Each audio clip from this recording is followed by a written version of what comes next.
Gold, trusted gold buyers. మీరు తాకట్టు పెట్టిన బంగారాన్ని విడిపించి ఈ రోజు ఉన్న మార్కెట్ ధరకు కొనబడను.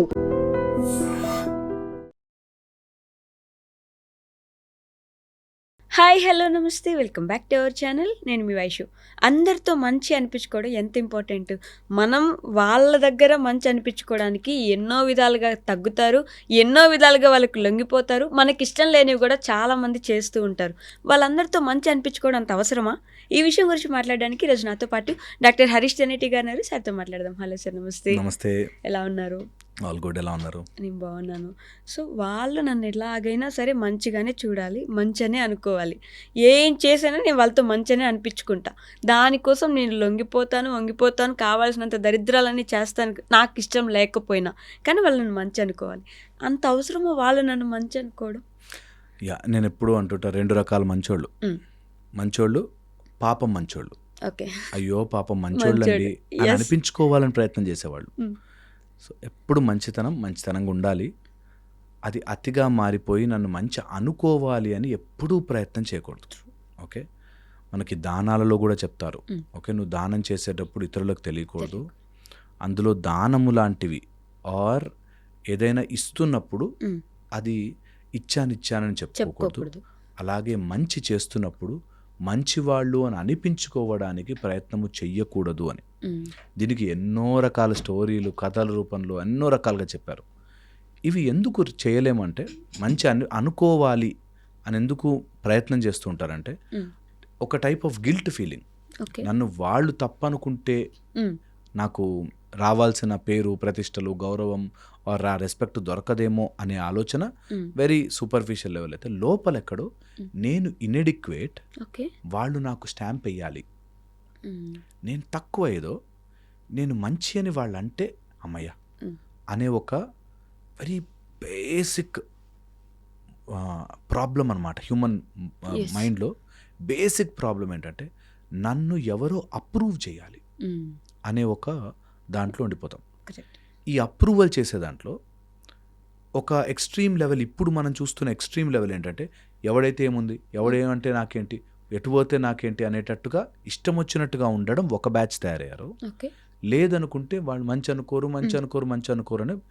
అండ్ పోరాటాలన్నీ ఈ రెండింటి మధ్యలోనే. దట్ నేను మంచి, వాళ్ళు నేను మంచిగా ఉంటే చాలు అనే బ్యాచ్ల మధ్యలోనే పోరాటం ఏదైనా కానీ. నా దేవుడు మంచి, నా దేవుడు మంచిగా ఉంది, ఆ రెండింటి మధ్యలో ఫైట్ ఎప్పుడు అంతే, ఎనీవేర్. ఓకే, సో ఈ రెండింటిని అర్థం చేసుకున్నవాడు, నేను మంచిగా ఉంటాను, వాళ్ళు గుర్తిస్తారా లేదా అన్నది వాళ్ళ ప్రాబ్లం. ఓకే, నేను అలా నిలబడడానికి నా లోపల ఏ ఇన్ఎడిక్వసీ లేదు, ఎక్కడా నేను అసంపూర్ణముగా లేను, సంపూర్ణముగా పూర్ణమదః పూర్ణమిదం అని సంపూర్ణంగా నేనున్న రోజున నాకు మంచి అనిపించుకునే ప్రాబ్లమే ఉండదు. నేను మంచి, నేను సంపూర్ణం, నాకు ధర్మం అనిపించినది, నాకు న్యాయం ఆ ల్యాండ్కి సంబంధించిన న్యాయం అనిపించిన దగ్గర నా సైడ్ నుంచి మాత్రమే చేస్తాను. వాళ్ళ సైడ్ యొక్క న్యాయము నేను ఎప్పుడు కూడా ఆలోచించాను, నాకు సంబంధం లేదు. వాళ్ళ సైడ్ ధర్మం ఎలా ఉందో లేదో అనే సంగతి నాకు నిజంగా అవసరం లేదు. ఇది ఫర్దర్ ఎక్స్టెండింగ్, నేను ఎంతో కష్టపడి చేశానండి, వాళ్ళకి ఆ మాత్రం తెలీదా చెయ్యాలని అనే దాంట్లో వెరీ రిస్కీ. ఏంటంటే, వాళ్ళు ఎలా ధర్మంగా ఉండాలో నువ్వు అసలు డిసైడ్ చేయకూడదు. వాళ్ళ ధర్మం వాళ్ళకి తెలియాలి, తెలిసేదాకా జన్మలెత్తుతారు, తెలుసుకుంటారు ఒకరోజు. సో ఇతరుల ధర్మాన్ని క్వశ్చన్ చేసే హక్కు మనకు ఉండదు. ఓకే, ఇది ఫస్ట్ బేసిక్ లా.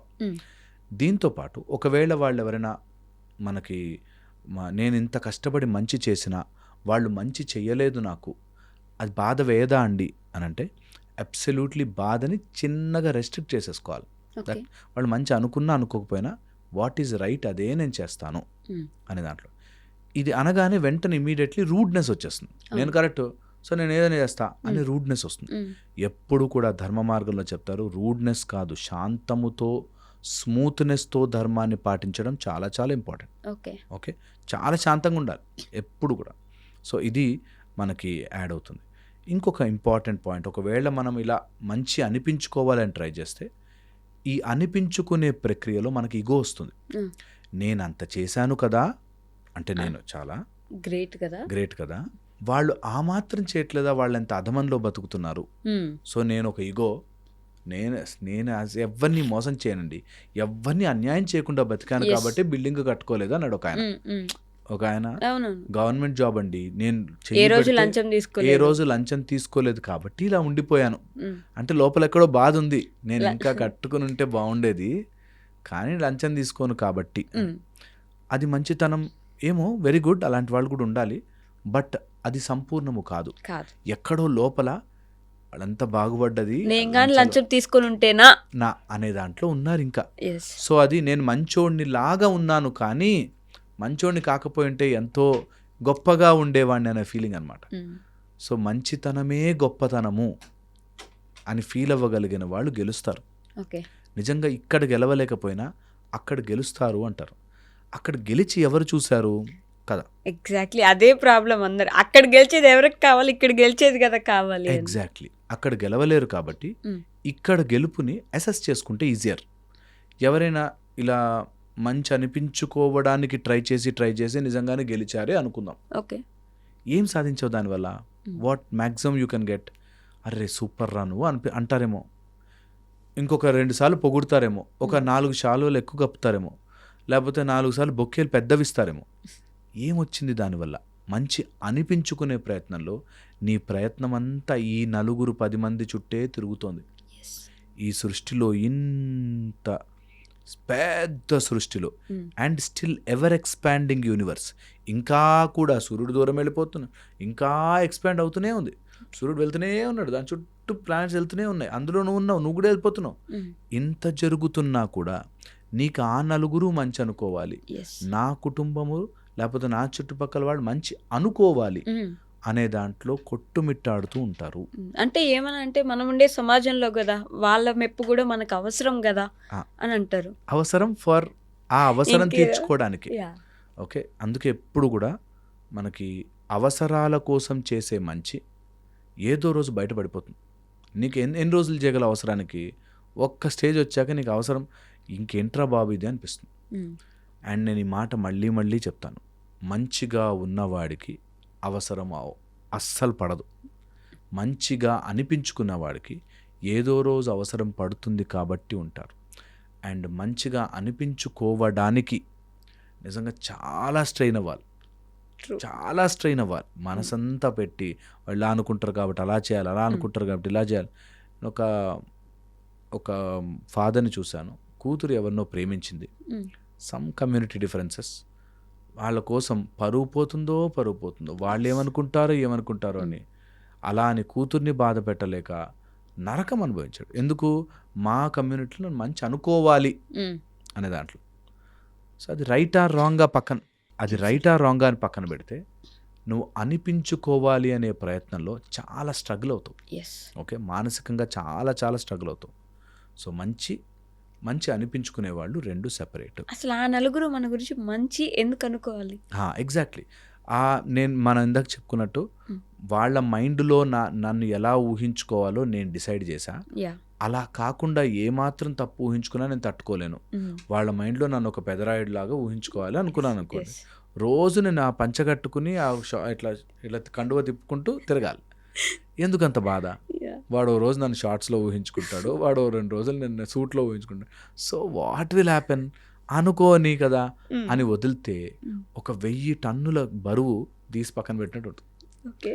ఊహించుకొని వాడి మైండ్లోకి ఎలా నేనెందుకు దూరాలి, నాకేం పని, నేను ఎంత ఉంది సృష్టి, నేను ఎంత సాధన చేసుకోవచ్చు, ఎంత లైఫ్ని ఎలివేట్ చేస్తూ బ్రతకచ్చు, ఈ ఫిజికల్ కాకుండా నేను ఎంత స్పిరిచువల్గా లైఫ్ని చూడొచ్చు అనే విషయం మర్చిపోతారు. మనది ఎంత పెద్ద కుటుంబం, మన పరువు ఏమైపోతుంది నువ్వు ఇలా చేస్తే అని అంటుంటారు. ఇప్పుడు చాలా తగ్గింది యాక్చువల్గా, ఒకప్పుడు ఉన్నట్టుగా ఇప్పుడు లేదు. బెటర్. ఒక పెద్ద ఆవిడ వచ్చారు నా దగ్గరికి, ఏజ్డ్ 70-75 ఇయర్స్ ఉంటాయి. ఓకే. మాటల్లో ఏదో చెప్తూ, మీలాంటి వాళ్ళు అప్పుడే చెప్పి ఉంటే నాకు, నేను అప్పుడే చదువుకునే దాన్ని, ఎందుకో అలా ఆగిపోయానండి, అప్పట్లో మా టైం అలా లేదు, ఇప్పుడు అమ్మాయిలు చూస్తే నాకు సంతోషం అనిపిస్తుంది, చాలా చేశారని. నాకు ఆమె చెప్పిన విధానం, నాకు ఆ టైంకి ఎవరు చెప్పేవాళ్ళు లేకుండా, లేకపోతే ఎన్ని బంధనాల్లో ఇరుక్కుపోయి వాడేమనుకుంటాడు వీడేమనుకుంటాడు, నా పరువు నాదేమవుతుంది, ఇందులోనే వాళ్ళతో మంచి అని అనిపించుకోవాలని చెప్పి. అండ్ ఇక్కడే వస్తుంది ట్విస్ట్. ఈ విషయం తెలిసి నిన్ను నేను మంచి అనుకోవాలి అంటే నువ్వు సరిగ్గా బిహేవ్ చేయని వాళ్ళు ఆడిస్తారు మన్ని. వాళ్ళే ఆడిస్తారు మన్ని. ఇక్కడే ఉంది ట్విస్ట్ అంతా. దట్ నువ్వు మంచి అనిపించుకోవాలి, నువ్వు ప్రయత్నం చేస్తున్నావు అనుకుంటున్నావు. కాదు, కీ వాళ్ళ చేతిలో ఉంది. లేకపోతే నేను చెడ్డ అనుకుంటా, జాగ్రత్త. నువ్వేమన్నా అంటే నేను చెడ్డ అనేసుకుంటా. మరి నువ్వు సరిగ్గా బిహేవ్ చేయి, నువ్వు సరిగ్గా బిహేవ్ చేయి, లేకపోతే నేను చెడ్డ అనుకుంటా నా మైండ్లో. తర్వాత నీ ఇష్టం అనేసరికి ఆ ప్రెషర్ చాలా ఉంటుంది, లిటరల్లీ చాలా మందికి ఉంటుంది. ఇలాంటి జాబ్ వస్తుందంటే వాళ్ళు ఏమనుకో అంతే, చాలా గొప్ప పొజిషన్లో ఉన్నాను అనుకోవాలి. ఎంతమంది అమెరికాకు వెళ్ళిన వాళ్ళు, నాకు వెంటబడి అమెరికా అని వెళ్ళిన వాళ్ళు అక్కడి నుంచి వెనక్కి రాలేక ఎప్పుడైనా బాగా మాట్లాడితే పని మనుషులు కూడా ఉండరండి ఇక్కడ, అన్ని మేమే గిన్నెలు దొంగకోవాలని చెప్పిన వాడు ఉన్నారు. సో పాయింట్ ఇస్, పని వాళ్ళు ఉన్నారా లేదా కాదు, you are constantly trying to. అక్కడెక్కడో అమెరికాలో మేము బాగా సెటిల్ అయ్యాము అనే మాట కోసం ఇక్కడ అన్ని వదులుకుని వెళ్ళిన వాళ్ళు, వెనక్కి వస్తే ఏమనుకుంటారో అని వెళ్ళిన వాళ్ళు చాలా మంది. అదే చెప్తున్నదా, మనము మంచిగా అనిపించుకోవడం మొదలు పెట్టింది నుంచి రిమోట్ వాడి చేతిలోకి ఇచ్చినట్టు. వాడిని గాడిస్తాడు, నేను చెడ్డ అనుకుంటా మరి జాగ్రత్త, నేను చెడ్డ అనుకుంటా. ట్రాప్, అది అబ్సల్యూట్ ట్రాప్. అందుకని ఎవరు అనుకోవాలి మంచి, ఈ నలుగురు కాదు, అక్కడ ఒక లెక్క ఉంటుంది అని మనకు ఎప్పుడో చెప్పారు. నీకు చిత్రగుప్తుడు అని కూర్చుని లెక్క రాసుకుంటాడు అని చెప్పారు. సినిమాల్లో కామెడియన్గా చూపించారు, కానీ ఆ సిస్టర్లకి ఒక బ్యూటిఫుల్ మెకానిజం కూడా ఉంది. అతను అందరికీ బ్రదర్ లాగా, అందరి ఆడవాళ్ళకు ఒక మంచి పవర్ఫుల్ బ్రదర్ లాగా అనమాట.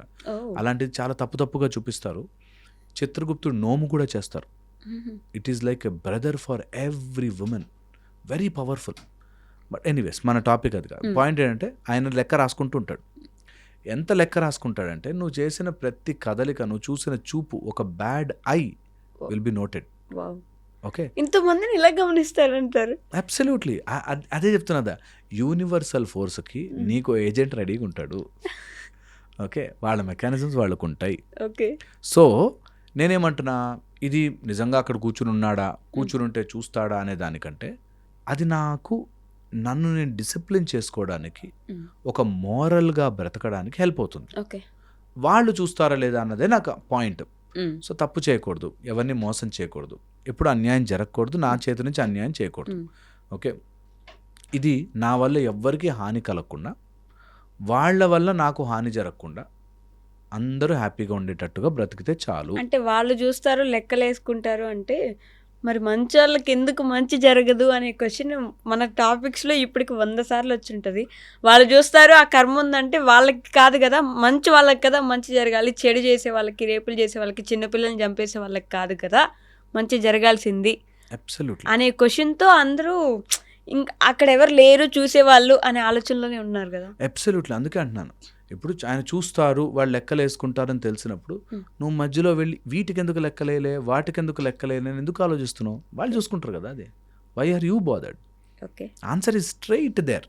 దట్ వాళ్ళు చూసుకుంటారు అన్నప్పుడు వాళ్ళే చూసుకుంటారు, నువ్వు మధ్యలో దూరద్దు, అసలు నీకు సంబంధమే లేదు.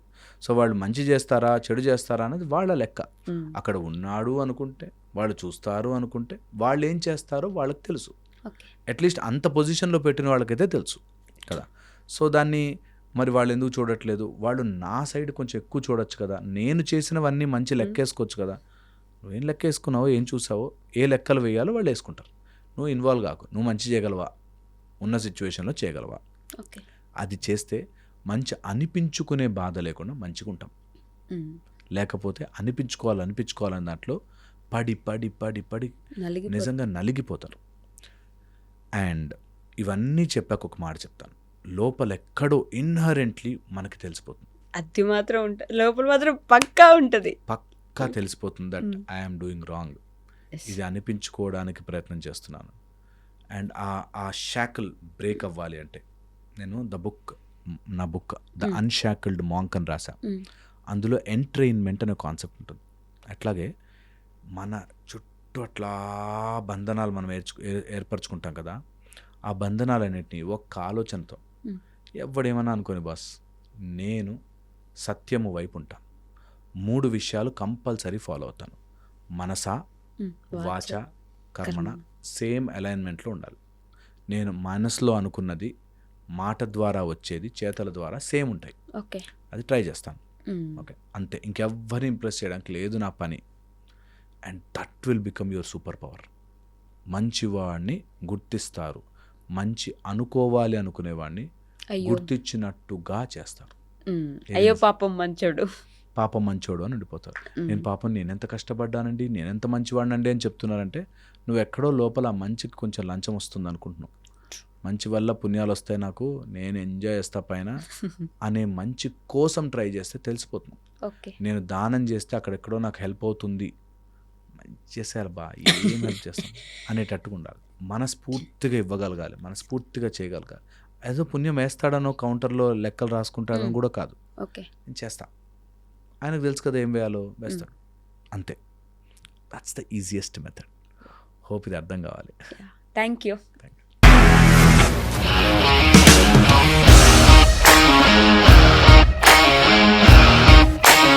ఇండస్ట్రీలో కమిట్మెంట్ ఇష్యూస్ వస్తే నీకు కూడా వచ్చినట్టు? మార్నింగ్ తీసుకెళ్ళానంటే కొద్ది పడేసాడు.